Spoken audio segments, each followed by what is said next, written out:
జై సీతారాం. రామరాజ్యం సీతమ్మలకే సాధ్యం. Male rule fail, female rule hail. ఇది ఒక నూతన సిద్ధాంతం. గతాన్ని మార్చలేము, భవిష్యత్తును మార్చుకుందాం. శ్రీ సీతారామ ధర్మ ప్రచార క్షేత్రం. ఇది ఒక నూతన సైద్ధాంతిక ఉద్యమం. ఇది ఒక నూతన సైద్ధాంతిక ఉద్యమ ఛానల్. ధనాన్ని ఓడించి బంధాలను గెలిపించడమే ఈ ఉద్యమ ధ్యేయం, ఈ ఛానల్ ప్రయత్నం. ఈ ఉద్యమంలో ఇది 10వ వీడియో. ఈ వీడియోలో మహిళల ఆత్మగౌరవానికి పరపురుషులు కాక స్వంత పురుషులే భంగం కలిగిస్తున్న తీరును గురించి చర్చిస్తాను. ఇది ఒక సిద్ధాంతం కనుక ఈ వీడియోలోని ప్రతి పదము, ప్రతి వాక్యము ముఖ్యమే. ఏది వదలకుండా చివరి వరకు వినండి. ఇది మీ వీడియో, మీకోసం, మీ పిల్లల కోసం వినండి. మాతృదేవోభవ అని, ఎత్ర నార్యంతు పూజ్యంతే తత్ర రమంతు దేవతాః అని ఎంతో గొప్పగా ప్రవచించింది మన హిందూ మతం. కానీ ఎంతమంది పురుషులు సమాజంలోని స్త్రీలను పూజిస్తున్నారు?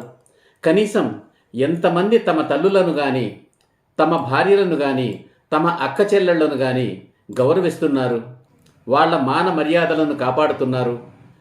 మనిషికి ఆకలి వేస్తే ఆహారం కోసం కష్టపడి సమాజానికి తన వంతు సేవ చేసి ధనం సంపాదించాలి. అది న్యాయం, ధర్మం. ప్రపంచంలోని అన్ని జంతువులు తమ ఆహారాన్ని తామే కష్టపడి సంపాదించుకుంటున్నాయి. అందుకోసం అన్ని ప్రాణుల్లాగానే మనిషికి కూడా కాళ్ళు, చేతులు, తెలివి ఇచ్చాడు భగవంతుడు. అయితే తెలివి ఎక్కువైన మనిషి డబ్బు కోసమే డబ్బును సంపాదించడం మొదలుపెట్టాడు. అందుకోసం సాటి మనిషిని మోసం చేయడం, అవినీతికి పాల్పడడం నేర్చుకున్నాడు. ఒకప్పుడు కొంతమందే అలా మోసం చేసి అవినీతికి పాల్పడి దోచుకునేవారు. కానీ ఈ రోజుల్లో పేదవాడు, ధనికుడు, చదువుకున్నవాడు, చదువు లేనివాడు, కులము, మతము, జాతులకు అతీతంగా సాటి మనిషిని మోసం చేస్తున్నారు. ఎంతోమంది డాక్టర్లు, లాయర్లు, ఇంజనీర్లు, ప్రభుత్వంలోని పెద్ద చిన్న అధికారులు అధర్మంగా, అన్యాయంగా, అవినీతితో, లంచగొండితనంతో డబ్బు గడించి కూడబెడుతున్నారు. వ్యాపారం అంటే కల్తీ, మోసం అని ముద్ర పడిపోయింది. రాజకీయాలు అంటే దేశాన్ని దోచుకోవడం అని పేరు పడిపోయింది. ఉత్పత్తి రంగంలో నాణ్యత కరువైంది. విద్య, వైద్యం వ్యాపారాలయ్యాయి. మధ్యవర్తులు అంటే మాయగాళ్ళైపోయారు. వాళ్లను చూసి కూలి పని చేసుకునే బ్రతికే వాళ్ళు కూడా నేర్చుకుంటున్నారు.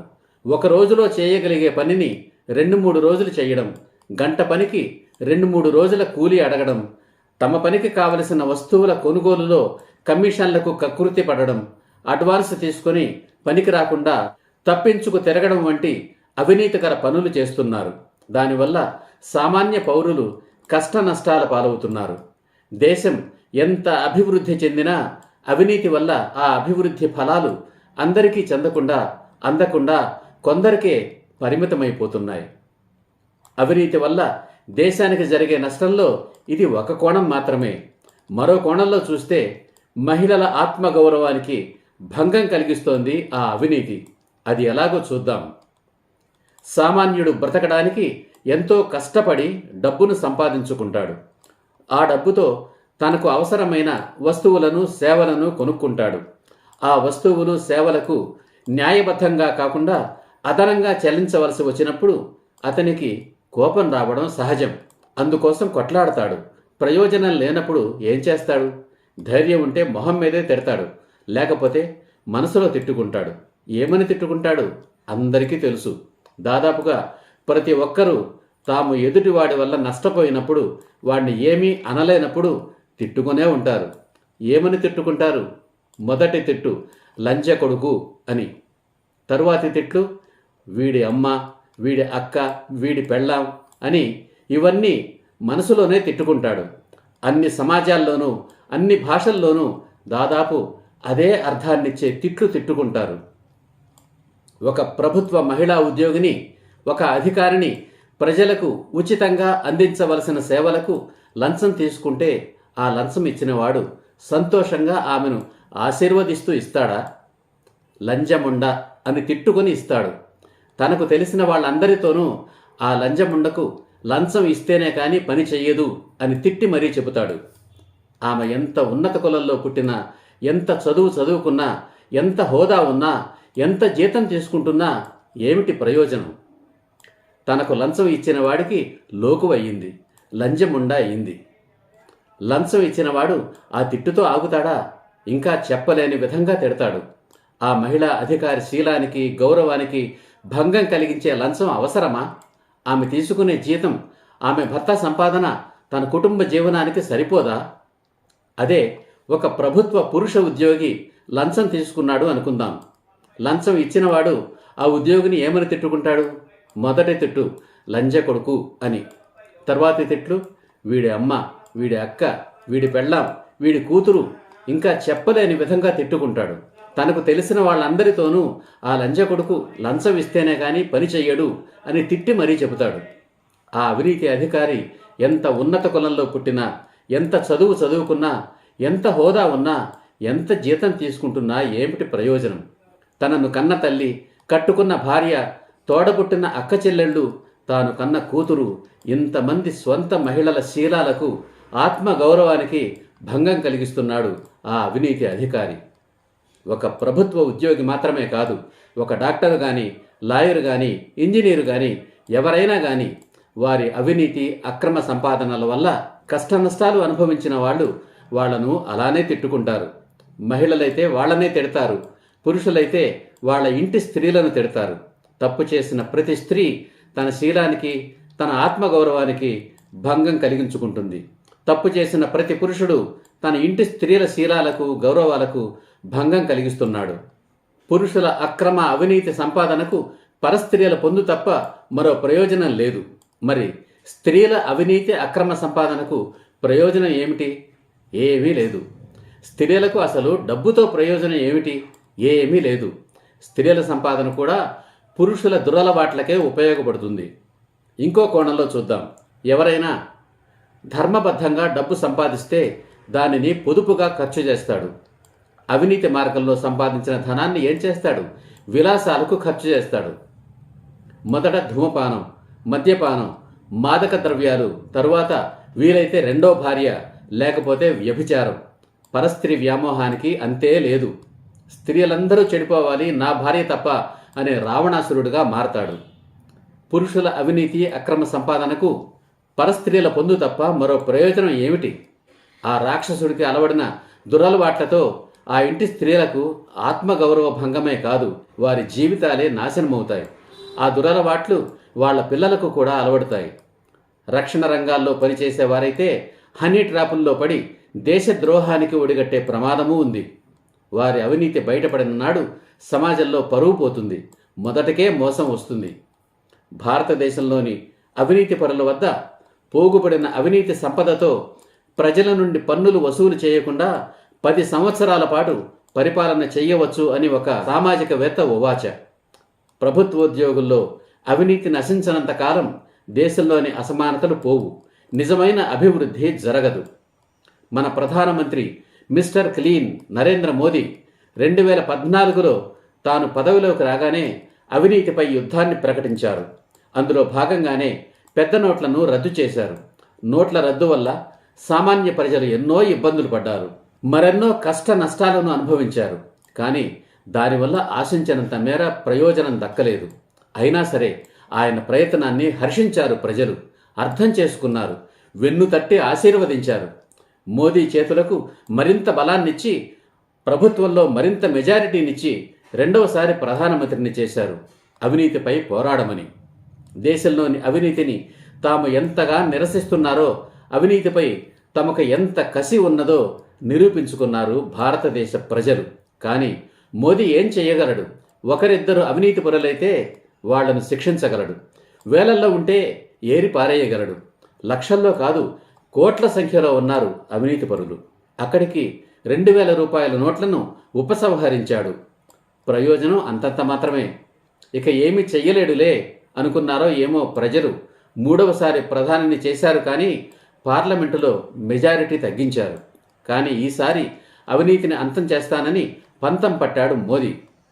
డిజిటల్ లావాదేవీలను ప్రోత్సహిస్తూ నిదానంగా కరెన్సీ నోట్లను ఉపసంహరించే దిశలో ఉన్నట్లుగా తెలుస్తోంది. అంతేకాదు, అవినీతి అధికారులపై 4 కోట్ల పైచిలుకు ఫిర్యాదులు అందాయని, వాటి మీద చర్యలు తీసుకునే పనిలో మోదీ ఉన్నాడని తెలుస్తోంది.